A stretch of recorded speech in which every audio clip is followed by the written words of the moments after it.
it was always cast as something sort of vulgar or a cheapening or a worsening of English. I mean, where do you think Scots as a language fits into the picture? I remember in primary 6, a wee lassie in my class being belted because she spoke Scots.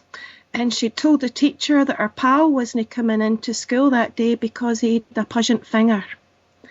How on earth do you get to a situation where a young girl was belted for actually using her own tongue? When I started Gaelic learning classes, you realised that the elders in the community couldn't read or write Gaelic because they hadn't been taught, and also many had been beaten for speaking Gaelic.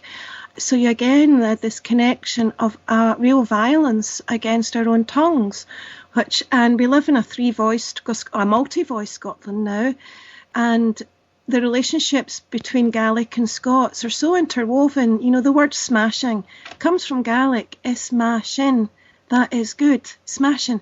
So there's so many linguistic connections, but unless you value the diversity of language, you don't actually that doesn't get revealed to you. So the plight of Scots and the plight of Gaelic are similar, and I'm a great supporter of each. And actually one of my research projects I'm trying to get off the ground is actually trying to integrate the teaching of Scots and Gaelic for the learner, and particularly looking at visually and linguistically in terms of similarity of sounds and so on. So there's lots and lots of future work that can be done there, and not to think of them as separate things, but actually as part of the same linguistic challenge that we have to address. Would you have in future, would you have a kind of similar situation to Ireland, where in school, although I've got a lot of Irish friends and they say that, they all do Gaelic at school, but it's very common that like people here when they do French in school, they forget it all after a few years, and most people just still speak English in Ireland. I mean, it's a regional language, but would you have them teaching it in the schools, Gaelic and Scots, like they do in Ireland, or would you try some other kind of system in order to grow the languages again?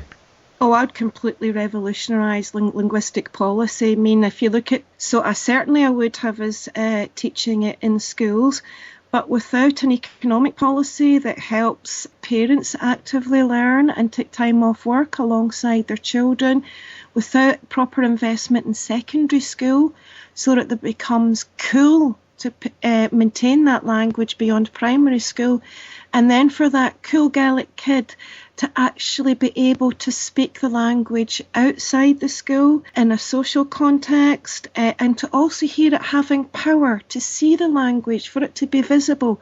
So we have we're on the cusp, and we have an increase in Gaelic learners. The future can be bright, but it does require an integrated policy, which I'm sad to say I am not seeing evidence of at the moment, despite the energy in the Gaelic learner community. So I think that's maybe time just to move on to our second topic, because on the podcast we're doing a series speaking to supporters of the various football teams, and you were mentioned to me as supporting the big team in Glasgow I don't support. So what I would like to get onto with this is, Rangers generally have a kind of unionist bent to their support. There's a few questions I'd like to ask you about it, but the first thing would be, what have you heard at the games? What do you generally hear from supporters? I mean, is it 99% against and 1%? Is there a lot of not sure? Do you think people could be convinced, or is it just going to be can it be just taken as a block vote no? It's a really, really complicated question, and I'm going to take a long journey into it to answer it, and kind of almost answer it in first principles, because I have to be true to myself, and which is my first love is actually of football. I come from a town, Kilbirnie. Kilbirnie Lakeside are my first team. Glasgow Rangers probably my second, and Scotland I just love more than anything else. So in terms of being a legitimate, authentic, diehard fan, I don't fit into those categories. I have not been to many games in years. My money and energy goes towards following Scotland, of which I'm a member of the Scotland Supporters Club. But as you know, it's your first team that you kind of learn to support, that are in your heart. why did I learn to support Glasgow Rangers? Partly because Peter McCloy, the big goalie, was cousin to Harry the plumber in Kilbirnie. So he'd bring all his mates down. I was a bit of a tomboy. I absolutely adored football. I didn't realise when I was 6 playing football that it meant that I actually had to be an ideological in a fixed position. So I have this territory where, as a Rangers supporter, I absolutely refuse to internalise any of the group dynamics of the club. That doesn't make me a typical supporter. But I love Ali McCoist, I love Brian Loudrow, I totally adore Jim Baxter, I love Stuart McCall, just the same as, in terms of Celtic, I love Paul Lambert because he came from Linwood. I love all the Ayrshire players, like in the Celtic, Craig Burley, who came from Ayrshire. Mm-hmm. I was brought up in the social clubs of the Masonic Club in Kilbirnie. You don't hear people singing sectarian songs there. So the whole, I come from a small town which cannot be put into the same way as the city of Glasgow. And so it has a different identity work and different identity structure within it. And it's too small, so you don't really have that kind of gang culture in a way. In terms of the Rangers supporters, I've made a contribution. I do have a legitimate voice because actually my husband's great-grandfather was William Wilton, who was the first manager of Rangers, who is not a bigot, who is not sectarian, and was kind of pre-Bill Struth era, which I think institutionalised a lot of horrible things, which I think have actually done a lot of, which have been repaired. But unfortunately, I think the latest situation, and any dominant group that thinks it's going to lose power, has some identity choices it can make. It can be humble and redefine its identity and accept new identities, or it can hang on rigidly in a terrier-like way, making itself more ferociously unlikable while it defends something that is no longer there. And it's not helped because everybody says, oh, well, the old Rangers doesn't exist. Of course it exists. That's like saying that, culture doesn't exist, or intangible cultural memory has no relevance, that we define everything economically. So it's really, really complex. I try and do my best as a Rangers supporter and as a Scotland supporter to kind of always have a non-violent approach to everything, and it can get wearying. The only time I have ever been spat at as a Scotland supporter was actually by a Rangers supporter when I was going to the Georgia game, because Ava Kudladze played in Georgia, so with Georgia. So because he was a Rangers player, that should trump my identity as a Scot. That's bizarre. That's mad. It's also an indication, well, the peace woman in Wales then has to say, my goodness, how did you as a human being get to the state where you want to spit on a Scottish woman? And we have to approach that from an understanding of ignorance. And how do we solve that? I don't think you really solve that through a lot of the anti-sectarian programmes, quite frankly. A lot of it comes from a lack of self-respect and lack of knowledge, actually. It's all a front. I also have a wistfulness because it's very hard when you play with boys in your team as a young girl and then they go off to a different school because they go to the Catholic school and you're going to the other school. And the very first boy I ever kissed, age 12, went to a different school from me, and I never got a second date because of that. So I'm angry at the separation. There's Facebook these days. You can check him up. Oh no, that's in the past. So I would say the dominant voice would be towards no, but without really having an articulated position other than somehow a kind of false sentimentality about something that, if argued against, folk would get more argumentative towards you. But also online, there's some great groups. There's the Rangers SNP supporters group. There's the Old Firm Against the Bigotry.